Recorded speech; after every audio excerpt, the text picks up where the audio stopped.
We are back with a brand new video, and man, what a game that was. What a way to end the game on a defensive play. Shout out to the guys pulling out a dub 3-game winning streak. I think this is the first 3-game winning streak of the season. This is the first time since before the season started where we are currently 500. We are back to 500, 7-7, slowly climbing our way back up the standings and finding our footing to start the season. I cannot emphasize how big this win was, man, because there were so many times, that we could have, let the Suns take over. And they did. They had a 10-point lead in the third. And it felt like all the momentum was going to them. And then in the fourth quarter, that fourth quarter was absolutely, ridiculous defensively. I was extremely impressed with the defense in the fourth. And that's what won us the game. Before we get into it, I just do want to, apologize. I did not record after the last game against the Hornets.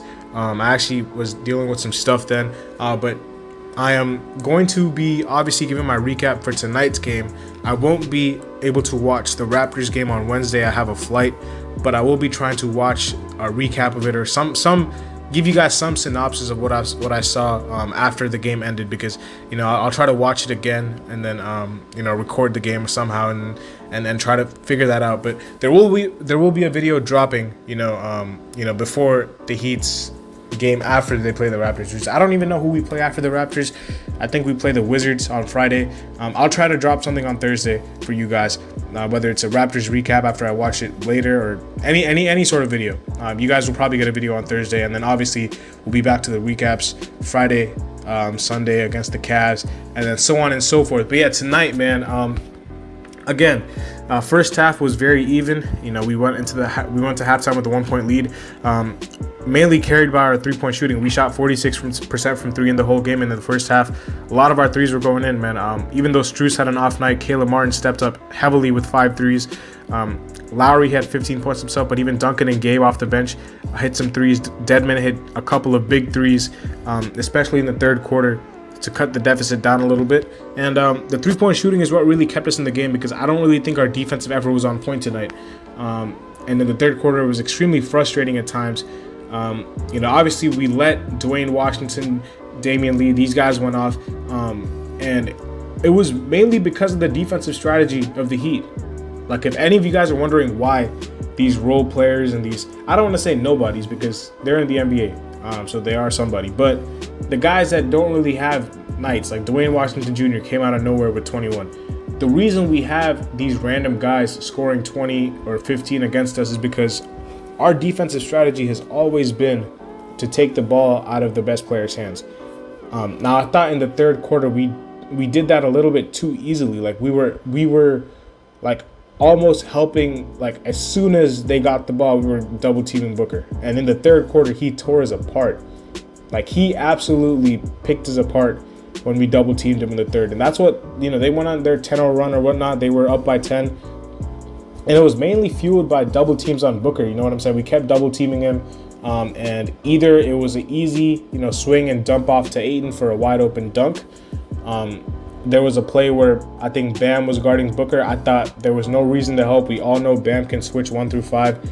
Caleb helps off the corner. Helping off the corner, especially off of the strong side corner, is one of the worst decisions any NBA player can do. But he made it so easy for Book to pass it to Damian Lee. And then, by the time whoever, I think it was Lowry closing out, Damian Lee had already set his feet. But even if Lowry did force him to miss the shot, he had left his man, which was the big, because obviously when Bam and Lowry switch and Bam goes on to Booker, Lowry takes the center.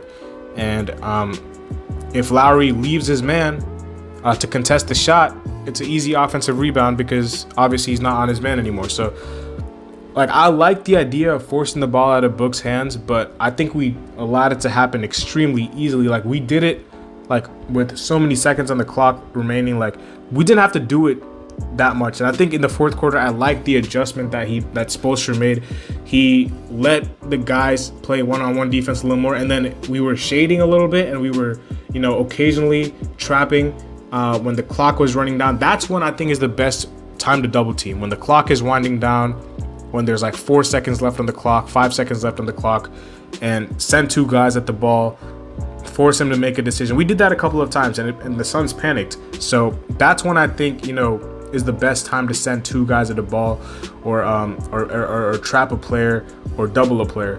Not when there's 20 seconds left in the clock. That's just too much time, and it allows Booker to make the perfect read every single time, because it was almost like we were just giving him, easy pickings. Every time we double teamed him, it was an easy dump off or an easy kick out for a three. But I liked our effort in the fourth. There was a point where, like I said, they were up by 10, and it was like, are the Heat gonna come back? We've seen this break the Heat before. Like when a team makes their run, and it's like, man, that's momentum changing. And fortunately for us, we were able to tighten things up defensively. I think in the fourth quarter, like I said, it all started with the defense. Like the defense turned up, and we locked up on that end. And on the fast break, Bam was immense. Bam, I still think Bam doesn't get the credit he deserves sometimes, bro. This dude is everywhere. He is literally, there was a possession, and unless you guys are were extremely, intently watching the game, or unless you guys have extremely good memory, you guys probably won't remember this play, but I had to make a note of it, because I was like, yo, this is a crazy play by Bam. So I think this was in the fourth, where Bam was switched out onto Booker, and Booker had to pass the ball. I think Torrey Craig or Cameron Payne, one of the two, had a wide open pull-up mid-range, and Bam came from behind to contest the shot, and it went off of the top rim or something like that. That's the type of effort that Bam plays with. And I know it's not a defining player or whatnot, but to me it is, because it's bro, this dude is everywhere. Not only is he on the offensive glass, not only is he running the floor hard, not only is he guarding 1 through 5 defensively, not only is he getting to the free throw line, he is playmaking, he's shooting mid-range jump shots. He does have to work on finishing open layups. I don't know what happened with that, because over these past couple of games, he's been missing bunnies. So I expect that to turn around, though. He's a very good finisher at the rim. But man, he's been immense. He's been immense these past 3 games. Jimmy down the stretch again. Didn't have a big scoring night, but 13 rebounds, was the leading rebounder on this team, 7 assists. He did everything defensively. That last stop, that's Jimmy Butler for you. You know what I'm saying? His fourth quarter defense was elite. Caleb Martin, got to give him huge credit. Stepped up with 5 3-pointers tonight. When is the last time we've seen Caleb hit 5 threes? It's been a while. I don't even think it's ever happened in a Heat uniform. If it has, it was not this season. So he stepped up big. And Strus, he had an off night. So other guys had to step up as far as the 3-point shooting, and they did. Kyle hit a huge 3. And say whatever you want about Kyle Lowry, when the pressure is on and when it's the fourth quarter, he always elevates his game. He's a gamer. So I love that about him.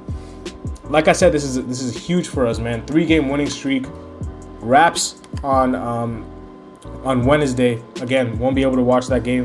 I think it's gonna be in Toronto, because we played them twice in Miami already. And yeah, it is in Toronto. It's a road game. It's not going to be easy. Toronto's a very tough team. We all know about Toronto. They battle hard. They fight. They're without Pascal, which is going to be interesting. And obviously, I don't know what the update is on Hero. He didn't play tonight. Should we be worried? I'm not too sure. Hopefully it's just precautionary again. But yeah, no Siakam for the Raptors on Wednesday is going to be huge, which means, the point of emphasis is going to be having to stop Fred VanVleet, because we cannot allow him to get off to a hot start, and especially the shooters. They have Gary Trent, OG. It's going to be a tough game, but I think we should be able to win it if we play incredible defense and if we lock in offensively. So I'm going to wrap it up there, man. Hopefully you guys enjoyed the video. Let me know in the comment section below what your favorite part of tonight's game was. Predictions for Wednesday night's game. Again, I won't be able to watch it live, but I'm hoping for a Heat win. And yeah, we're going to wrap it up there, man. I'll see y'all later as always. Peace.